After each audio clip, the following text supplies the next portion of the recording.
यहाँ पर आप पढ़ रहे हैं पंक्चुएशन। पंक्चुएशन का हिंदी अर्थ होता है विराम चिन्ह। क्या कहते हैं इसको? विराम चिन्ह कहते हैं। और विराम चिन्हों के अंतर्गत हम भिन्न प्रकार के चिन्हों को जानते हैं। आप सबसे पहले जानते हैं फुल स्टॉप। फुल स्टॉप का चिन्ह कैसा होता है आपका?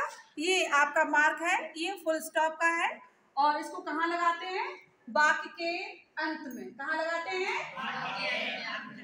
और कभी कभी इसका प्रयोग, फुल स्टॉप का प्रयोग आपका जो एब्रिविएशंस होते हैं उनके अंत में भी किया जाता है। जैसे MP मेंबर ऑफ पार्लियामेंट को शॉर्ट में लिखने के लिए हम लिखेंगे MP, M full stop, P full stop. ऐसे गवर्नमेंट GOVT फुल स्टॉप हमने बना दिया, तो ये हमारा क्या हो जाता है? इसमें फुल स्टॉप का प्रयोग हो जाता है। फिर आता है क्वेश्चन मार्क। तो क्वेश्चन मार्क को हम बहुत अच्छे से जानते हैं। किसी भी प्रश्नवाचक वाक्य के अंत में प्रश्नवाचक चिन्ह अर्थात क्वेश्चन मार्क का प्रयोग किया जाता है। तो क्वेश्चन मार्क का चिन्ह कौन सा है? ये आपका किसका चिन्ह है? क्वेश्चन मार्क का। फिर आता है एक्सक्लेमेशन मार्क। तीसरा नंबर पे आपका आ रहा है एक्सक्लेमेशन मार्क। जब कोई विस्मयादिबोधक वाक्य होता है, जहां पर हृदय की तीव्र भावना का वर्णन किया जा रहा हो, जिस वाक्य में कोई वाक्य एलास, ब्रेवो इन शब्दों से शुरू होता है, तो वो वाक्य हमारा एक्सक्लेमेटरी सेंटेंस होता है, हुर्रे शुरू होता है। तो उस वाक्य में हम इस मार्क का प्रयोग करते हैं, एक्सक्लेमेशन मार्क। तो ये है उचित विराम चिन्ह। फिर आता है कॉमा। कॉमा जैसे आपके पार्ट्स ऑफ स्पीच होते हैं। पार्ट्स ऑफ स्पीच में आपके कौन कौन से होते हैं?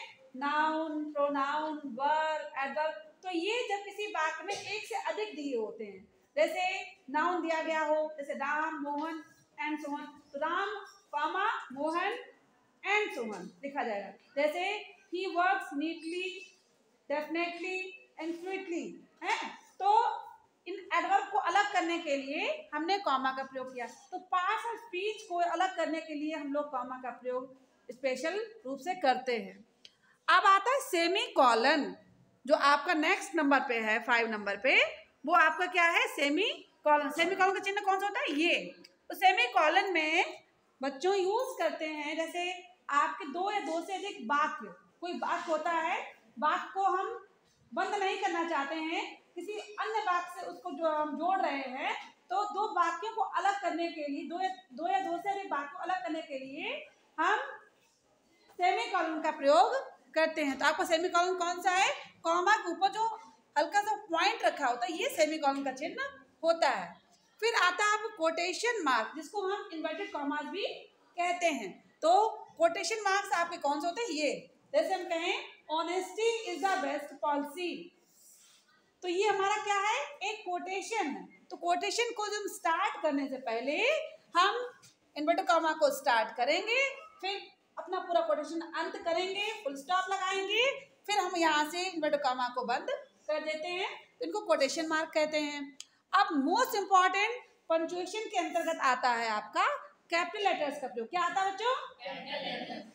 किसी भी वाक्य के आरंभ में पहला लेटर कैसा बनता है? कैपिटल। कैसा बनता है? कैपिटल मतलब बड़ा। कैपिटल मीन्स क्या होता है? बड़ा अक्षर बनता है।